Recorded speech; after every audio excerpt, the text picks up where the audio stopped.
मोनिका जी, आपके पास ही आती हूँ, आपसे ही शुरुआत कर लेते हैं। जिस तरीके से जो रुझान लगातार अभी तक सामने आ रहे हैं, एनडीए को यहाँ पर बढ़त मिलती हुई दिखाई दे रही है। हालांकि तमाम आंकड़े जो अभी तक सामने आ रहे हैं, दावे यहाँ पर किए जा रहे थे, महागठबंधन अपना तमाम दावा यहाँ पर कर रही थी। फिलहाल अभी तक के जो रुझान सामने आ रहे हैं, आप उसको किस तरीके से देख रही हैं? देखिए, बहुत अच्छा रुझान है क्योंकि एनडीए का तो बहुत पहले से ही पता चल गया था कि इस बार बढ़त एनडीए की आएगी और सरकार एनडीए की ही बनेगी। क्योंकि जिस तरीके से हमारे आदरणीय प्रधानमंत्री जी ने इतना काम किया बिहार के लिए, जैसे मैंने पहले भी बहुत बार बोला है, उन्होंने 1 करोड़ 16 लाख एलपीजी की कनेक्शन दिए महिलाओं को। उसके बाद जल जीवन योजना के तहत उन्होंने बहुत नल लगवाए।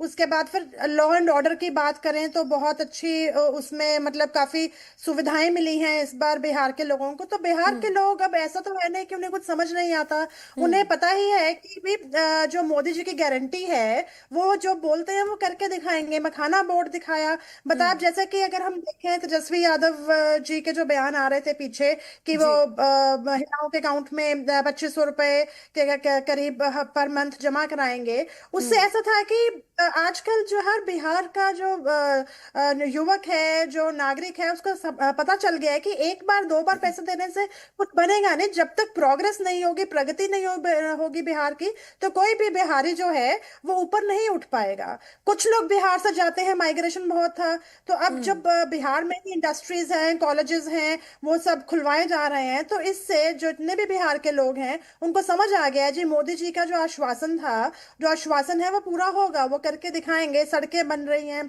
और लॉ एंड ऑर्डर पे बहुत ज्यादा काबू आया है। इस जी। तरीके से हमें तो पता ही था कि एनडीए की तरफ ही रुझान होगा। पर ऑपोजिशन तो चलो जो है वो बोलते ही हैं, उनका मतलब राइट है बोलना। पर हमें पता है कि इस बार 150 पार जाएंगे ही जाएंगे।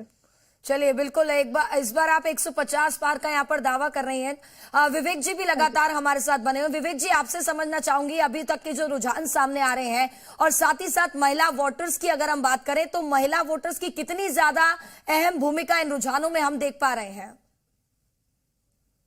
जी नमस्कार। देखिए, महिला वोटर्स के तो बहुत इंपॉर्टेंस है क्योंकि जी। आधी आबादी वही है। और जो शुरुआती अभी जो रुझान जो 10 बजे तक हमको मिले हैं वो 150 प्लस जो है एनडीए आगे है। तो देखिए, हम लोग यही उम्मीद कर रहे थे क्योंकि उम्मीद के अकॉर्डिंग 130 टू 150 एनडीए को जाना था। और हालांकि ऐसा बहुत कम होता है कि ये जो शुरुआती रुझान जो आते हैं वो एकाएक पूरे के पूरे पलट जाए, ऐसा इतिहास में बहुत कम रहा है। तो शुरुआती रुझान है और उसमें 150 की प्लस की बढ़त बनाना एनडीए के लिए मेरे ख्याल से बहुत जो है उत्साहवर्धक है। देखिए, जो 2 राउंड का जो इलेक्शन हुआ था उसमें जो बम्पर वोटिंग हुआ था, तो कुछ लोग मान रहे थे कि देखिए, मैंने शुरू से कहा है कि जो एंटी इनकम्बेंसी फैक्टर उभरा नहीं, जो विपक्ष के जो एसआईआर का मुद्दा हो जी। और चोरी का मुद्दा हो, ज्यादा चला नहीं। और यहाँ पे जो 20 साल से नीतीश कुमार का चेहरा था और जो उनका काम था वो हावी रहा। और रही बात, आपने महिलाओं की बात की, देखिए जी। महिलाओं के बारे में अगर आप देखिए तो सबसे जो एक थियरी भी है कि सबसे पहले आप उसको फिजियोलॉजिकल नीड को पूरा करिए, फिर उनकी सेफ्टी नीड को पूरा करिए, और फिर सोशल नीड के लिए देखिए 10,000 रुपए कि वो अपना कारोबार जो है खड़ा कर सके। तो जो स्टेप वाइज जो है नीतीश कुमार जी का जो काम रहा है वो जाहिर सी बात है उसका प्रभाव पड़ा है। वो आधी आबादी जो महिलाओं के ऊपर उसका प्रभाव पड़ा है और पुरुषों के ऊपर उसका प्रभाव पड़ा है। और मुझे लगता है कि जो 150 प्लस का जो आंकड़ा जो भी फिलहाल हमको दिख रहा है, जो शुरुआती जो रुझान है जो फर्स्ट राउंड के जी। बाद, तो कंटिन्यू करेगा और आराम से जो है बहुमत में एनडीए आएगा।